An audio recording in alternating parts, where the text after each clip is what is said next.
मराठी न बोलणाऱ्या टॅक्सी चालकांवर कारवाईला आता सुरुवात झालेली आहे। दादर परिसरामध्ये आरटीओची पथकं दाखल झाली आहेत आणि या पथकाद्वारे मराठी बोलता न येणाऱ्या टॅक्सी चालकांची तपासणी केली जाते।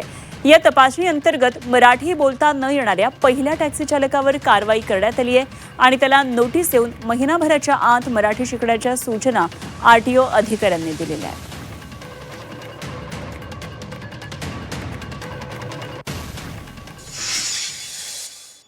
त्यासाठी अजून एक संधी देत आहोत, एक नोटीस देत आहोत की त्यानुसार त्यांनी 1 महिन्याच्या आत त्यांनी मराठी शिकून घेणं आवश्यक आहे। कारण त्याची कायद्यातच तशी आता महाराष्ट्र मोटर वाहन नियमामध्ये 24(3) मध्ये तशी सुधारणा करण्यात आलेली आहे की त्यांना मराठीचं वर्किंग नॉलेज असणं आवश्यक आहे। तुम्ही जी इलेक्ट्रॉनिक मीटर धारक जे आहेत, इलेक्ट्रॉनिक मीटर चालवणाऱ्या मोटर कॅब म्हणजे जर काळी पिवळी टॅक्सी आली, काही टॅक्सी रिक्षा आल्या, त्यांना ते कंपल्सरी आहे।